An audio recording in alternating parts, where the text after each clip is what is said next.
BBC One's Christmas package brings you Gandhi, the multi-Oscar-winning film starring Ben Kingsley.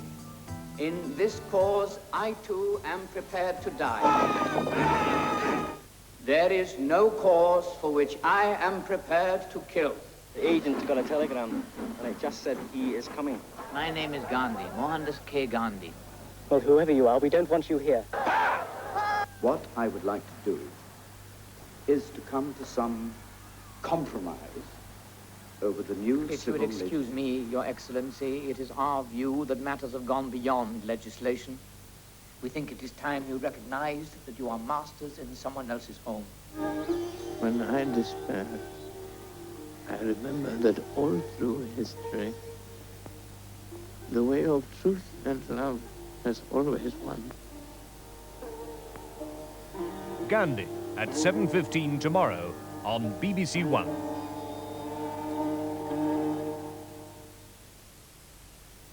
Walter Matthau and Robert Shaw star in the film on BBC Two in a quarter of an hour when a car full of passengers on a New York subway train are held to ransom in the taking of Pelham 123.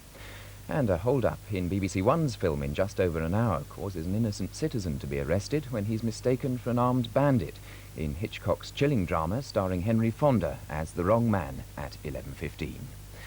And in a quarter of an hour, Barry Norman diverts his attention from films for a moment, providing a guide to American soaps, and talks to some of the stars who've helped to clean up the soaps and the airwaves, including Larry Hagman and Linda Gray of Dallas and British-born actress Emma Samms. Before that, the news and sport on BBC One with Jan Leeming and Michael Peschardt.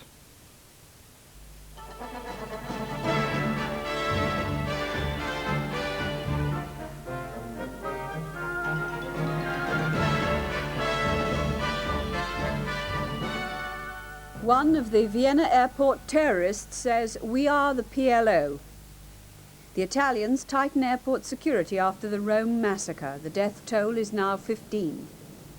Lebanon's leaders sign the treaty they hope will end the 10-year civil war. All smiles in the maternity ward. Baby Sophie dodges Northumberland's snowdrifts. And the barbarians find their winning touch again. One of the two surviving terrorists who carried out yesterday's attack at Vienna Airport says they did it to kill Israel. 3 people were killed there and 15 died at Rome Airport when terrorists attacked passengers checking in for El Al flights to Tel Aviv. In hospital in Vienna, the terrorist said he's a member of Fatah, the official wing of the Palestine Liberation Organization. Earlier, the PLO had denied involvement and condemned the action. This report by Lem Tucker of CBS News. At this hospital about 12 miles from Vienna's airport, the 2 surviving but wounded terrorists are being detained and cared for. This morning, CBS News producer George Osterkamp and a camera crew were allowed through heavy security to speak with one of them. He called himself Mahmoud, said he is Lebanese, though police identify him differently and say he traveled to Vienna on a Tunisian passport. Mahmoud said he and his 2 companions took a taxi to the scene of yesterday's massacre. You killed people yesterday, yes? Yes. Why did you do that? Because it's Israel.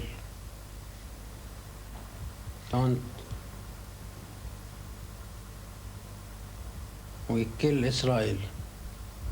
Are you PLO? Yes. Where did you get your instructions? I am Fatah. Say it again. Fatah. There's extra security at airports throughout Europe tonight following yesterday's attacks. The death toll from the Rome attack rose to 15 when 2 people died in hospital. During the day, the Italian police also found evidence that the attack was directed against Israel. The terrorist they captured had a note on him, saying his men were out to avenge an Israeli air raid on Tunis in October. The Israelis said that raid, which killed 50 people, was a reprisal for the killing of 3 Israelis in Cyprus. Security at the airport has been noticeably stepped up after yesterday's attack. Police have been conducting spot checks of passengers' luggage. The Italian Interior Minister held a meeting with his security chiefs after airport staff threatened to go on strike because of fears of another attack. Fiumicino Airport has been a target for terrorists in the past. But everybody now agrees there's no way of stopping a really determined attack. The only surviving terrorist is called Mohammed Saram. He's a child of the Shatila refugee camp in Lebanon.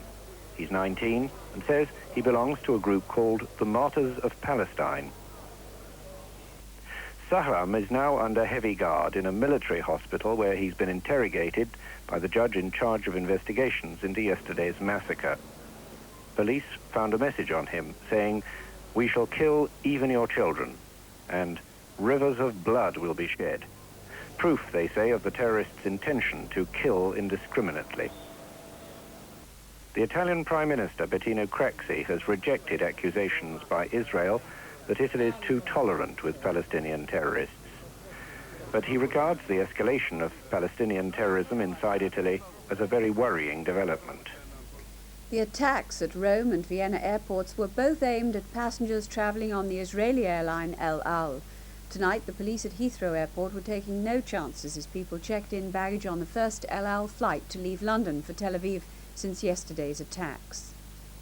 After the terrorist attacks, security at Heathrow Airport, usually discreet, has now become highly visible. Unattended vehicles left outside terminal buildings were tonight swiftly dealt with by police units. While a close watch was being kept on a cargo tunnel restricted to airport workers with special passes, but used also by public transport buses and coaches. An MP has claimed it's an amazing security loophole, though the British Airports Authority insists there's no danger since buses travel through the tunnel non-stop and with their doors closed. Inside the crowded terminal buildings, uniformed police and special branch officers mingled with passengers returning home after spending Christmas in Britain. Attention focused on the El Al check-in desks. El Al's own team of security men carefully vetted every passenger on tonight's flight to Tel Aviv. They were questioned twice before being handed their boarding cards. And Sky Marshals, armed security guards posing as passengers, will accompany them on the flight. But this intensive screening is not confined to the Israeli airline.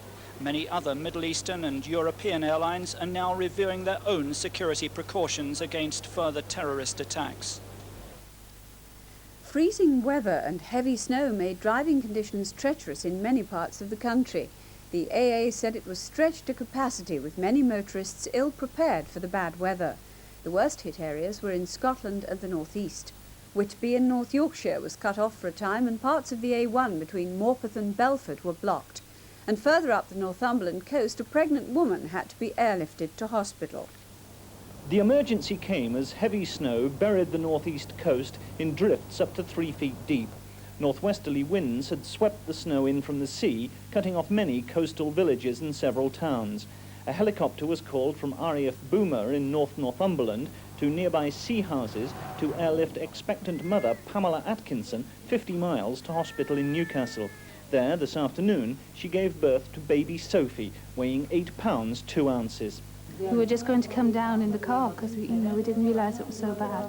But just before we left, we phoned the police, and they said there would be no way we would make it to Newcastle. We phoned the doctor, and he says, "Oh well, if everything else fails, we get a helicopter." And I thought he was joking.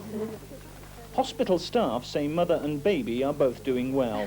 But in the meantime, there's a warning that even more severe weather could follow today's. That brought chaos not only in Northumberland, but also in North Yorkshire, where roads into Whitby had to be reopened by snowplows. Motoring organisations have described these as the worst conditions of the winter so far, and more snow's forecast during the night.